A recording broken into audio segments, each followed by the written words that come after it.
문제를 풀 수 있는 그 환경이 공유가 됐었거든요. 문제가 다른 팀이 풀리면 자기들한테도 오도록 그런 식의 이제 악성 코드 같은 걸 심어놓고 이제 안녕하세요. 카이스트가 쉽게 풀어주는 과학, 여러분의 지식 주파수를 맞추는 시간 팟카이스트 MC 유치민입니다. 여러분은 해커 하면 어떤 이미지가 떠오르시나요? 어두운 방 안에서 키보드로만 시스템을 뚫어내는 사람을 떠올리시는 분들도 많으실 텐데요. 오늘 만나볼 해커는 조금 다릅니다. 해킹으로 세계를 위협하는 게 아니라 오히려 보안의 약점을 먼저 찾아내서 또 안전한 디지털 세상을 만들기 위해 움직이는 사람, 바로 화이트 해커인데요. 최근 개인정보 유출과 해킹의 사고가 이어지고 또 AI가 사이버 보안 영역에 들어오면서 이제 해커와 보안의 영역이 완전히 달라지고 있습니다. 그래서 오늘은 세계적인 화이트 해커이자 카이스트 전기민 전자공학과 윤인수 교수님과 함께 AI 시대 사이버 보안은 어떻게 달라지는가에 대해서 이야기 나눠보도록 하겠습니다. 교수님 안녕하세요. 안녕하세요. 네, 먼저 자기소개 한 번만 부탁드립니다. 카이스트 전기및 전자공학부에서 해킹을 연구하고 있는 카이스트 윤인수라고 합니다. 반갑습니다, 교수님. 네, 반갑습니다. 교수님이 이렇게 세계적으로 정말 유명하신 화이트 해커시잖아요.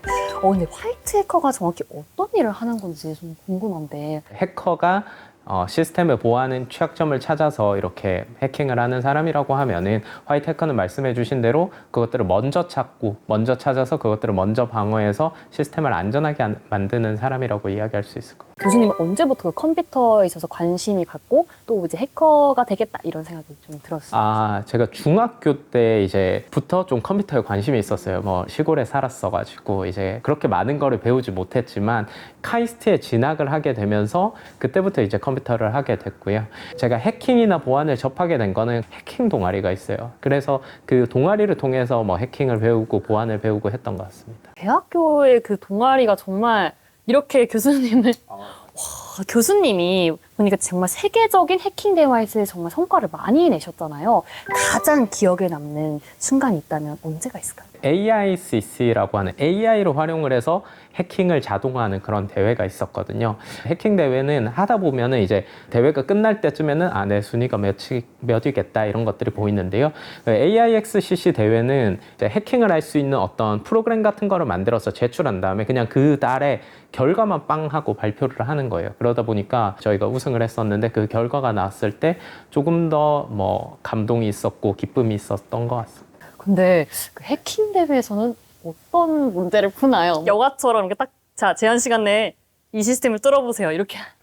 비슷합니다. 그러니까 이제 제한 시간 내에 이제 여러 문제들이 있거든요. 그 문제들에 보안적인 문제들이 있습니다. 그래서 일반적으로는 얻을 수 없는 어떤 정보, 저희가 이걸 플래그라고 부르는데 그 정보를 이제 그 취약점을 통해서 해킹을 해서 그 플래그를 읽어서 이제 제출을 하는 이런 거고요. 뭐 다른 팀에서 되게 창의적인 이제 이렇게 하나가 기억이 나는데 문제를 풀 수 있는 그 환경이 공유가 됐었거든요. 그래서 그 문제가 다른 팀이 풀리면 자기들한테도 플래그라고 하는 게 오도록 그런 식의 이제 악성 코드 같은 걸 심어놓고 이제 다른 팀이 풀면 그거를 자기들도 이제 푼 것처럼 하고 약간 이렇게 하는 팀이 한 팀이 있었거든요. 그래서 되게 창의적이라고 생각을 했습니다. 그거 되는 거예요? 모르겠어요. 저도 그때 어떻게 됐었는지 제가 기억은 안 나는데 해킹 대회 같은 경우에는 좀 그런 것들이 좀 그레이 에어리아에 있기는 한 것 같아요. 이제 왜냐면 해킹 대회이기 때문에 이것도 일종의 해킹이라고 받아들여주는 곳들도 있고 말씀하신 대로 그 제한 시간 내에 뭐 해킹하는 약간 그런 형식이라고 생각하시면 될 것 같아요. 보통 얼마나 줘요, 시간을? 길게 줍니다. 보통 뭐 24시간 대회가 가장 흔하고요.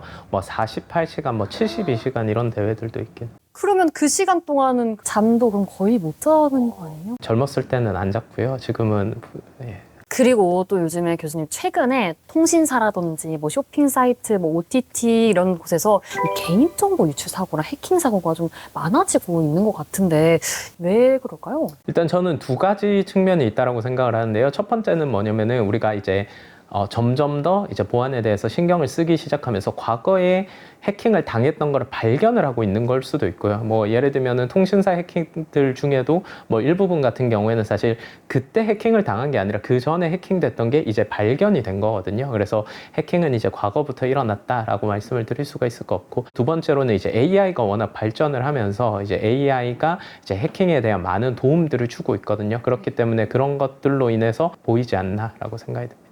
그럼 많은 분들이 또 나는 뭐 일반이니까 해킹 당할 일 없겠지 이렇게 생각하실 것 같은데 이 일반인도 실제로 해킹의 대상이 될 수 있어요? 해킹이라고 하는 게 범위가 엄청나게 넓습니다. 스미싱, 메시지로 뭐 이렇게 뭐 링크 클릭하고 이런 것도 일종의 해킹의 종류 중에 하나거든요. 뭐 피싱 메일이나 이런 것도 해킹의 종류 중 하나고, 그리고 뭐 취약점들 같은 거 나오면은 이제 공격자들이 일반인들을 대상으로도 많은 공격을 하고 있기 때문에 일반인이라고 해서 사각지대에 있다라고 이야기할 수는 없을 것 같습니다. 그러면 우리 화이트 해커이신 우리 교수님도 해킹을 당하신 적 있으신가요? 아, 많죠.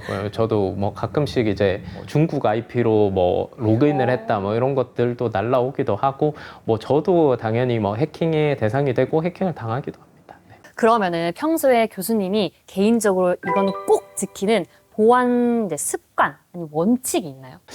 제 생각에는 이제 개인들이 할 수 있는 것들은 그렇게 많지가 않습니다. 그럼에도 불구하고 개인이 할 수 있는 가장 간단하고 가장 효과적인 것을 하나 꼽으라고 하면은 이중 인증이라고 하는, 예를 들면 로그인을 할 때 그 로그인을 패스워드로만 하는 게 아니라 뭐 OTP 같은 거 받아가지고 하는 그런 이중 인증 있잖아요.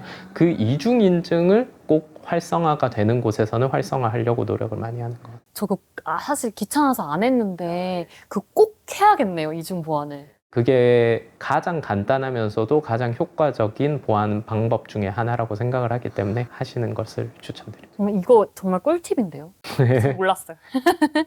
그러면은 교수님, 그 일반 시청자들이 이제 해킹을 예방하기 위해서 이것만큼은 절대 하지 않아야 되는 행동 딱 한 가지 뭐가 있을까요? 그 모르는 프로그램을 좀 깔지 않았으면 좋겠는데요. 이건 뭐 제 와이프도 그렇긴 한데, 제 와이프 노트북을 봐도 뭔가 유명하지 않은 소프트웨어 같은 것들이 많이 깔려 있어요. 근데 소프트웨어를 설치한다라고 하는 것은 내가 이 시스템에서 너가 활동을 해도 된다라는 제어권을 주는 거거든요.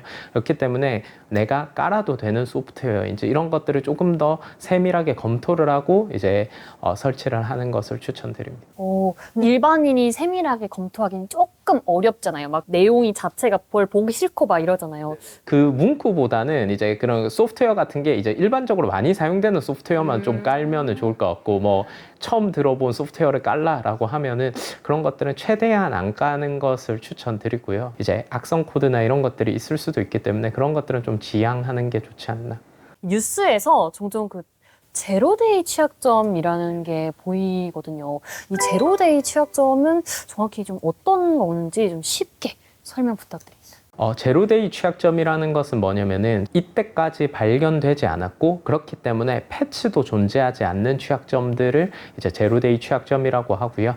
취약점의 종류 중에 가장 위험한 형태의 취약점이라고 할 수가 있습니다. 왜냐면 대응책이 없는 거거든요. 그러면 만약에 그런 걸 발견하신다면 어떻게 조치를 취하시나요? 저희도 이제 연구를 하다 보면은 그런 취약점들을 발견을 하곤 하거든요. 그러면 저희는 이제 취약점을 만드는 회사에게 이것들을 알려주고요. 그러면은 이제 거기에서 이제 패치를 만들어서 배포를 하는 그런 방식으로 되는데, 이제 사실 이 방식 자체가 특히 국내에서는 이제 정형화되어 있지 않는 경우가 많기 때문에 최근에 정부에서는 이제 CVD, VDP라고 하는 정책을 이제 만들어서 이런 것들을 조금 정형화하려고 하는 그런 노력들을 하고 있습니다. 교수님은 그러면 제로데이 취약점을 발견하신 적 있으신가요? 네, 뭐 많죠. 좀 뿌듯한가요? 아니면 좀 남들이 발견하지 못했던 무언가를 발견했다라는 거기 때문에 뭐 그런 것들이 기쁘고, 뭐 어떤 면에서 우려가 될 때도 있습니다. 예를 들면은 저희가 이제 연구했던 것들 중에 뭐 국내에서 흔히 쓰이는 소프트웨어들의 뭐 취약점 같은 것들을 발견을 하고 했을 때는 그런 것들이 이제 너무 많이 발견이 되거나 하면은 위협이 될 것 같다라는 생각도 들기도 하고, 뭐 그런 경우들도 있고요. 지난 4월에 이 엔트로픽에서 공개한 클로드 미토스가 이 사이버 보안 분야에서 좀 큰 화제가 됐잖아요. 시청자분들이 좀 이해하기 쉽게 설명해 주실 수 있으실까요? 클로드 미토스라고 하는 모델은 이제 엔트로픽에서 이제 차세대 모델로 만든 모델인데요. 그 모델이 이제 사이버 보안 쪽, 특히 해킹을 엄청나게 잘 한다라고 알려져 있어가지고 백악관이라든지 외국 정보들도 이것에 대한 이제 대응들을 시작을 하게 돼가지고 이제 좀 핫해진 것 같고요. 제 개인적으로는 클로드 미토스뿐만 아니라 이제 AI가 이제 해킹을 점점 잘해져가는 그런 순간들을 저희가 보고 있고요. 사람들에게 알려진 게 클로드 미토스일 뿐 그 전에도 이제 점점 그런 것들이 보이기 시작하는 것 같고, 특이점이라고 부르는 순간들이 있거든요. AI가 인간의 능력을 뛰어넘는, 바둑에서는 그 알파고가 그런 순간이었던 것 같고요. 해킹에서도 그런 이제 시점들이 점점 오고 있는 것 같습니다. 그런데 그럼 AI가 언젠가는 인간이 할 수 있는 수준을 넘어서 해킹을 할 수 있는 거겠네요? 뭐 그렇게 될 거라고 생각을 하고요. 근데 이제 인간이 할 수 있는 모든 것을 대체하는 것은 아닐 거고, 그러니까 결국 제가 이야기하는 인간을 뛰어넘는다라고 하는 것은 뭐냐면 문제에 대해서 그것을 푸는 능력이 이제 AI가 인간을 뛰어넘을 거라는 거고요. 근데 그럼에도 불구하고 그것을 어떤 문제를 풀어야 될지, 그리고 어떤 문제가 있을지 이런 것들을 파악하고 AI를 적용을 하는 이런 것들은 여전히 인간이 해야 되는 일이라고 생각을 하고요. 뭐 최근에 이제 프로그래밍 같은 경우도 이제 AI가 프로그래머를 대체한다라는 이야기들이 쭉 나오지만, 사실 AI한테 프로그램 짜줘라고 하면은 그냥 이미의 프로그램을 만들 거잖아요. 그게 아니라 내가 어떠한 기능, 이런 것들이 필요한 프로그램을 만드느냐에 대한 기술들이 필요하기 때문에 그것과 마찬가지로 보안에서도 어떤 부분, 어떤 역할, 어떤 것들을 하기 위한 보안을 위해서 어떤 작업들을 해야 되는지를 결국 AI한테 시켜야 되는 그 중심의 사람이 필요하기 때문에 그런 역할들을 이제 사람이 계속 해야 되지 않을까. AI도 이제 좀 부족한 부분이 있는 거네요. 사람 대 AI가 같은 문제를 푼다라고 하면 AI가 훨씬 잘 푸는 경우들이 많은데요. AI와 AI 플러스 전문가가 있을 때는 AI 플러스 전문가가 AI 자체만 있었을 때보다는 훨씬 더 뛰어난 결과들을 보여주는 것들로 봐서 결국 이런 방향으로 흘러가지 않을까라고 뭐 조심스럽게 추측해 봅니다. 그런데 그 AI 기술이 점점 더 이제 좋아지고 발전하고 지금도 이렇게 굉장히 놀랍잖아요. 이게 악용될 수 있는 우려도 저는 있다고 생각하는데 어떻게 생각하시나요, 저는? 악용될 수 있는 우려가 아니라 실제로 이제 악용이 많이 되고 있고요. 그래서 이제 뭐 구글이나 엔트로픽이나 이런 데 발표를 보면은 중국, 북한, 뭐 이란 이런 나라들의 해커들이 자기들의 사이버 작전을 위해서 이런 AI들을 활용을 해서 공격을 하고 있다. 심지어는 AI가 점점 좋아지면서 AI가 주도하는 사이버 작전들을 하고 있다라고 이제 이야기들을 하고 있고요. 최근에 사실 많은 부분에서 AI가 지금 사이버 공격들 뭐 이런 것들을 도와주고 있다라는 지표들은 너무 많이 보여가지고 실제로도 되게 어려운 문제인 것 같아요. 그래서 최근에 이제 클로드의 미토스는 공개가 안 됐지만 미토스와 같은 그 모델을 쓰는 페이블이라고 하는 모델이 이제 공개가 됐거든요. 이제 걔 같은 경우에는 사이버 시큐리티 보안에 관련된 질문을 하기만 하면은 거부를 하는 그런 모델이거든요. 근데 그 모델이 나왔을 때도 논쟁들이 있었습니다. 왜냐면은 정당한 그리고 어떤 자기들의 보안을 위해서 AI를 쓸 수 있는 그런 이용자들까지 이제 사이버 보안에 대한 것들을 이제 AI를 사용을 할 수 없게 돼버리는 거거든요. 사실 사이버 보안이라고 하는 게 어떤 양날의 검적인 어떤 특성들이 있기 때문에 이런 것들이 좀 어려운 문제인 것 같아요.